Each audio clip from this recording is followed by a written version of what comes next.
Before we go too far, I want to talk about something important. May is Mental Health Awareness Month, so there's no better time to talk about your mental health than right now. BetterHelp is the sponsor of today's video to get the word out about mental health awareness and destigmatize asking for help. For me, I was never fully bought into the concept of burnout before I helped build this YouTube empire. This channel has been such a big part of my life for so long, but I'd be lying to you if I said there weren't dark days. Rushing to cover the latest movie and send it to pieces, juggling my work-life balance, all that can take considerable effort and lead to burnout. Thankfully, I've had BetterHelp to get me through the roughest parts of it all. BetterHelp can always be there with you. For those of us with busy schedules, BetterHelp makes therapy accessible wherever you are via their app or website. Over 6 million people worldwide have gotten help through BetterHelp, and over 82% of those clients would recommend their therapist to a friend. Remember, if you're going through it, you are not alone. Click the link in the description or go to betterhelp.com/CinemaSins to get 10% off your first month of therapy. BetterHelp is here with you.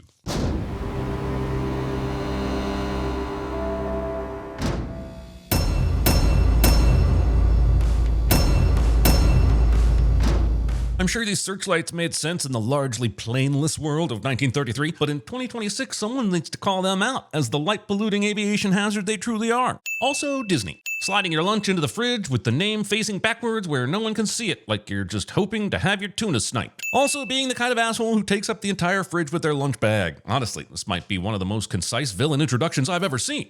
This is not Theodore Roosevelt. Writing a very specific reminder about an upcoming event and then straddling it across 2 days. This picture doesn't contain a Braille translation on its frame. Movie plays a song that says, "Check out those shoes" over video of her shoes, so we know how little subtlety will be included in the recipe today. In fact, the entirety of Rip Her to Shreds by Blondie is so on the nose that I believe the youth of today would call it manifest maxing. At least they would if they knew what Blondie was. Or we're still watching movies. In this sequence, we see her type "hat you," which is gibberish, and I hat you it. You include last year's numbers? Mm-hmm. All index correlated with next year's estimated quarterlies included. Nerd! Cliche. You know how it's been around here lately, Linda. It's just all up in the air. The fact that I took this as a deliberate reference to Up in the Air starring George Clooney makes me wonder if I watched too many movies or the same movie too many times. Discuss. Don't know who did the heavy lifting. Your name is right on top. Of course, this Post-it note won't make it to the meeting. What she should have done is printed her name on every single page. That way, they can still give her none of the credit, but they'll have had to work harder to do it. Stop giving the patriarchy these easy wins, Linda. Here is the company review I prepared. Biff of Wall Street here is passing this annual report off as his own, as if it's easily bluffable 4th grade math. This is actually a full year of accounting, and he's only had to walk from his desk to this office to study it. It's so weird that Rachel McAdams is clearly the star, but we haven't even seen her yet. We spent so much time on this person that kind of looks like a Rachel McAdams, but like pre-stereotypical Princess Diarying or She's All Thating. This photo is so obviously not Rachel McAdams at the Grand Canyon that I can actually see some glue stick residue. Strawberry jam sitting out unrefrigerated on the counter like it thinks it's an English egg. Leaving your birds uncaged in the hopes that what would really tie your living room together is occasional bird splotches. He's good looking, and he's single, and charming, and blah, blah, blah. And I told you how flirty he was with me at the Christmas party. Failing the Bechdel test with an ungendered bird is frankly impressive. Not sealing your clearly sealable plastic bags in the hopes that what would really tie your lunch bag together is occasional Miracle Whip splotches. Also, living a life where you might mistake Miracle Whip splotches for bird splotches. Liking survival books so much that you buy multiple copies of them so they can be montaged in 2 separate locations. You know, for the lulls and context clues. It's time. Okay. This suggests she's watching the show live, but summoning the title card with a single press of a button suggests bullshit. Who will have what it takes to outwit, outplay, and outlast all the rest? This is Survivor. If Keyshawn gets voted after me, I swear to God. Insinuating this flamey Survivor season logo comes before the opening theme instead of at the end. Also insinuating that Jeff Probst says this over the opening credits, or really at all, except in the cold open of the premiere. Also insinuating that anyone would be watching season 47 in October of 2026. Also, now that's how you play, and also insinuating that that was the theme song from season 47, when it was clearly the theme song from season 1. And finally the also has spoken, insinuating that anyone would root for Keyshawn. I'd like to present to you your new president, Bradley Preston. Having Dennis Haysbert introduce the president instead of play a president, one nail-biting real-time hour at a time. Sonia. Misusing your sandwich drawer. But I am so excited about this opportunity to help you execute your strategic vision and... I, too, am distracted by the tuna salad on her face, but mainly because the continuity guys who nailed that Survivor reference couldn't seem to keep it in the same place or consistency. And they can carry any load you throw their way. Begging your boss to throw a large load at you. Of work, you pervs. Smell it. No. Yes. No. Yes. This game of smell my finger goes on for all of some time. Also, I had no idea this movie was going to be 3D until I got to the theater and they handed me some glasses. I initially grumbled, but then reassured myself that we were past the gimmicky nonsense that only kinda works in Final Destination movies. This anecdote ends with me being escorted off the premises after screaming, "F the shit," while being forced to watch Dennis Haysbert sniff a piece of tuna fish in more dimensions than James Cameron ever intended. Yes. Mr. Preston? I'm in a meeting. Not closing your office door when you're in an important sexual harassment planning meeting. Nope. Open door policy. What's up? Oh, that's why the door was open. I'll just take that sin back because clearly you don't ever close the door for me. Come here. Close the door. Damn it, movie! You know we have the Bangkok merger coming up, right? What a coincidence. My college ex-girlfriend also said she had a Bangkok merger on her calendar. Company policy, just lunch, it's for the break room. It's a workplace. People are trying to focus. Having the dick boss you're trying to paint as a complete asshole show good leadership by offering a completely warranted and appropriate warning. I want to be the next survivor! Seeing this amazing audition tape and casting Keyshawn instead. You can make fire 3 different ways, and I know all 3 of them. I cannot fathom a variation of this that could possibly be true. Search for fire making on YouTube and you'll find 97 channels that say some variation of, here are the best 14 videos covering the 29 different ways to make a fire you won't believe how crazy number 27 is. Contemplating throwing away all your hard work instead of just using it as leverage. What do you say, Jeff? Am I survivor material? I'll give you a little hint. It's weird that she called Thor Jeff in this video, but it certainly seemed like he was listening. Give me your seat! Give me your seat! I know we're satirizing just how deep the rabbit hole of male entitlement goes, but this is an insane thing to ask of the person whose job you just stole. You may as well have said, bake me a cake. How fucking fragile are this man's teeth? It is so typical of a woman to fork her way to the top. It's satire! I'm being satirical! How fucking fragile are this plane's windows? Nice jump scare and all, but wasn't she buckled into the seat up front? If Linda and Bradley both stayed secured, why didn't she? And was she supposed to be on the exterior of the plane during the crash? Because I didn't see her, and I have a habit of sinning things I didn't see. Had to be you, huh? Movie misses the perfect opportunity to deliver a yes! Oh no, he survived! Yeah. Oh shit, is she gonna kill him immediately? Good for you, stick it to the man, let's go! Oh, she's cutting down plants, shame. I think it's important to point out during this survival skills montage that Survivor is not the show you should reference for learning survival skills. That would likely be Alone or even Naked and Afraid, but gotta go with what people know, I guess. Also, Linda isn't having any parts blurred or being given a constantly updated PSR rating in this scene. What use is an entire book of knots if you just use the most basic of overhand knots to secure this wood? First thing I'd do after that storm is check the water collecting coconuts. Linda, for some reason, has waited until half the water in them has evaporated. Others? Were there any others? Jesus, the guy's been conscious on a desert island for less than a minute and he's already making Lost references? How long? You been out? Day and a half? Leaving dried blood on someone's face for a day and a half. But you look much better now. Leg injuries that impair your ability to swallow liquid given to you a full minute ago. Jesus, the woman's been out here less than 2 days and she's already making Castaway references. Movie skips over the part of how Linda caught this fish exactly. One insert shot of a basket trap movie. That's all I need. But since you refuse to show your work. Well, actually, people call it conch, but it's conch. Nitpickers who nitpick nits before anyone around has even knitted them. I can do this all day. I understood that reference. She didn't leave me any water! No, but she left you with a beautiful view of this Bruce Almighty moon. See, this is why we don't let women build things. It's satire, people. I'm being satirical. Linda. Found tracks. I think it was a boar. Or isn't that like a dangerous pig? No, A Bore is a movie that spends too much time in metaphorical and thematic conversations that emphasize one-note characters instead of getting to the pig spearing already. Linda from accounting? Strategy and planning, actually. Whatever. Linda would be excellent at Chekhov's job titling since. This centipede has 42 legs at most. Quadriginta duopedes. Where'd Let you go, Piggy. Talking out loud while trying to sneak attack an animal. Amazing. But in what world does she come up with this plan, perfectly place the bait, and climb this tree in the 5 seconds since we saw her running away? Movie clearly audited classes from the Edge school of using an animal's own body weight against things. Wasting precious energy by carrying trophies you can't eat. You're not in a Predator movie, Linda. You ever hunt? I think I like it. My lust for Sam Raimi's lust for bloodlust. This meat is way too close to the fire. You want to get that wood nice and hot and then rotate that hunk of goodness gradually for a few hours. All you're getting from that open flame is char and food poisoning. You literally brought it home. The bacon.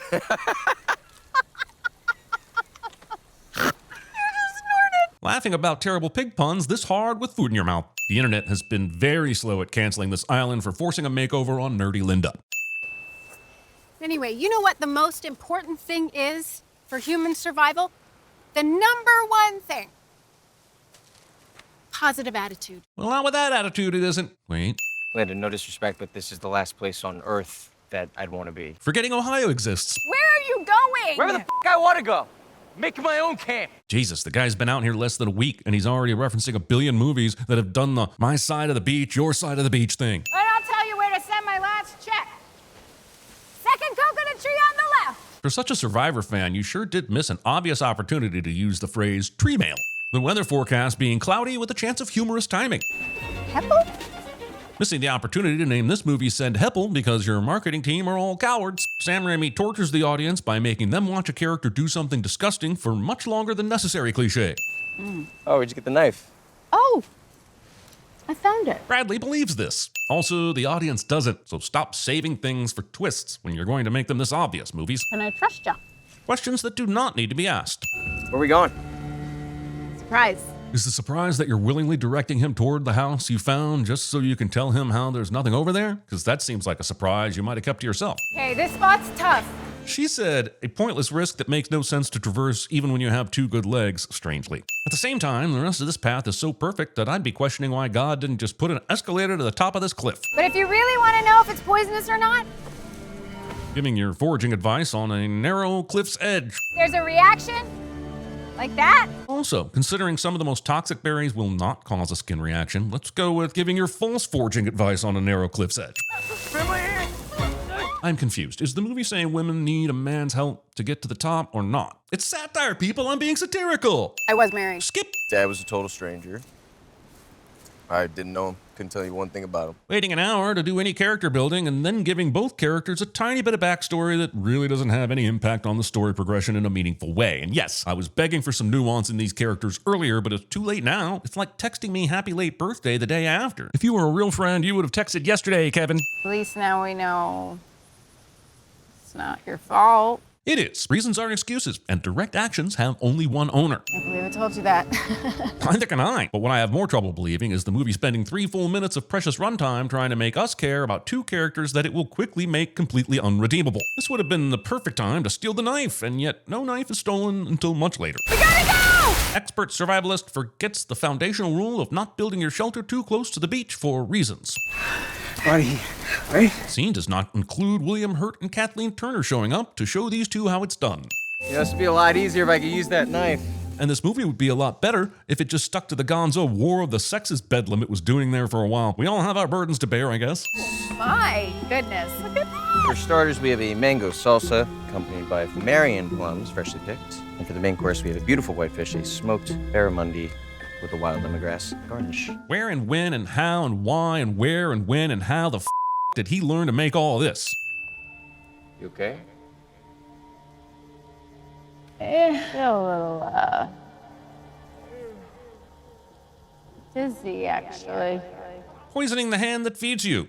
No, you can't poison hands. Poisoning the mouth that feeds you. No, that just makes it sound like she feeds him like a mama bird. Poisoning the hand that trained you on an unnecessary cliff walk. There it is. Nailed it. Choosing nighttime for your obvious return to evil murder/escape plan. You could have made her poison breakfast, Bradley.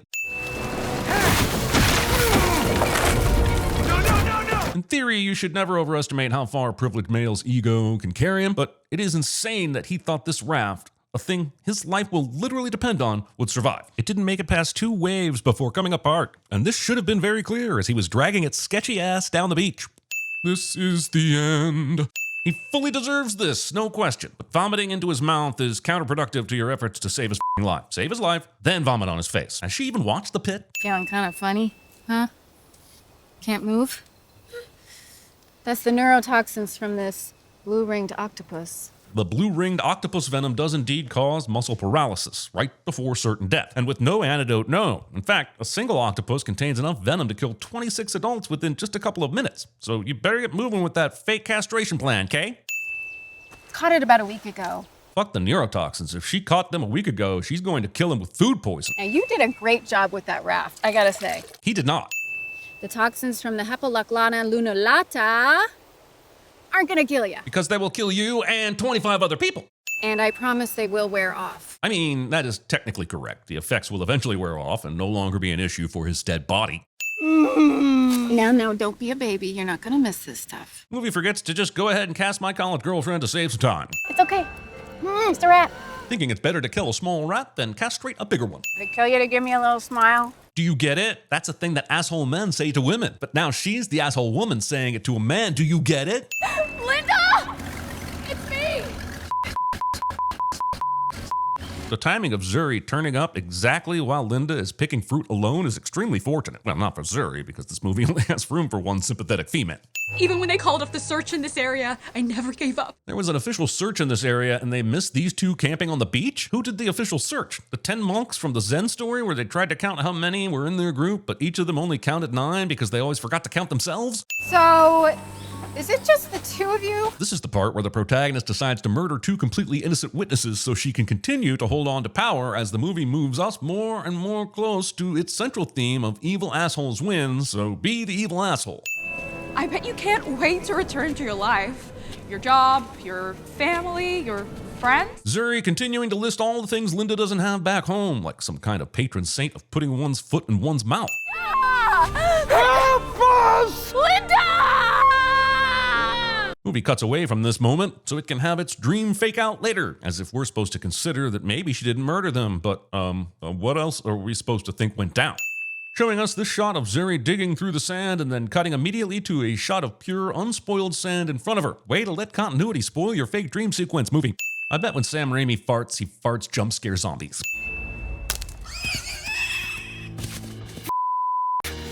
Bradley not realizing that he lacks the facilities for this boar hunt, and the boar getting away is absolutely the best case scenario for him.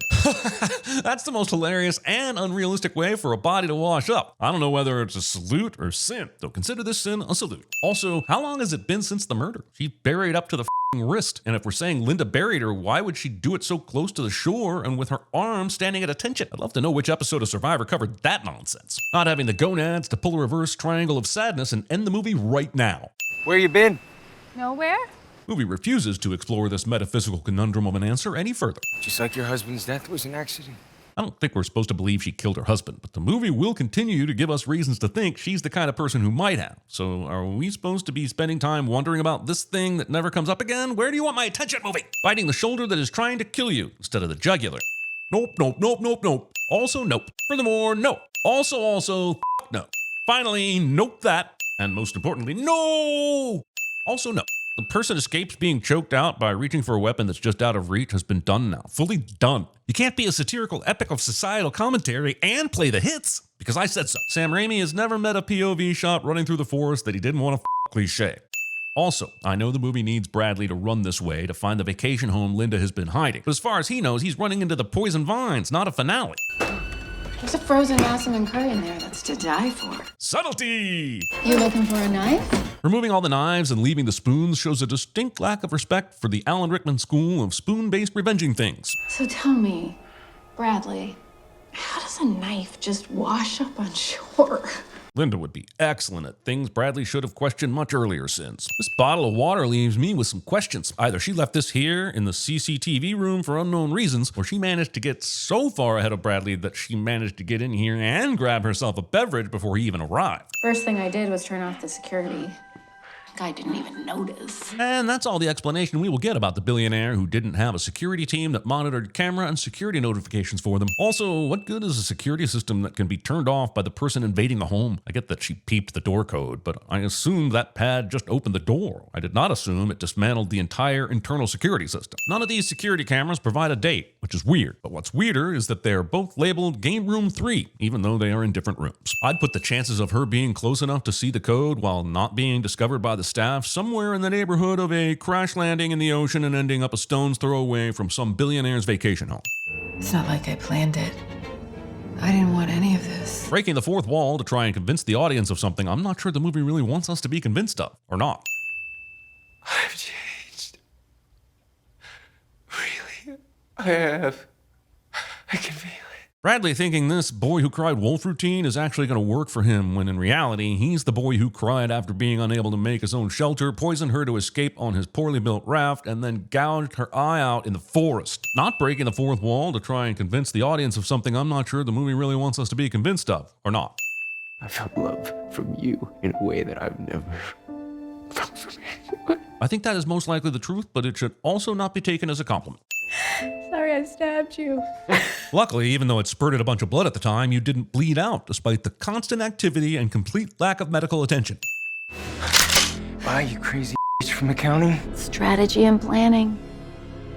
I think the kids would say bazinga in this moment, but this shouldn't mean a game over for Bradley. His shotgun now has an equal amount of bullets as the golf club, and I know which I'd rather be smashed round the face with. Linda, it's been almost a year since the world fell in love with you. Interviewers who go back to addressing the camera mid-interview because they haven't got a clue how to fake an interview. When you were found alone at sea, on a raft, the only survivor of a terrible plane crash, how did you do it? Specifically the part where you cleaned up that billionaire's house so there was no damage or DNA left around, no? Also, if it's been a year, her story has been covered in newspapers, social media, late-night interviews, morning interviews, a book, a movie, a book adapted from the movie, and most likely rebooted with a new cast as an HBO limited series. Because I want people to know. No help is coming. So you better start saving yourself. And monsters aren't born, they're created by a patriarchal system where the only solution is to murder them with a taste of their own medicine. So, yay? I've never owned a bird, but I've seen enough bird talk to know that this guy will be freaking the out right now. This last fourth wall break is frankly overkill. I had zero plans of with you, Linda, ever. I promise if we're on a desert island together, I'll preemptively chop my own balls off and sacrifice them to Venus. No further eye contact needed.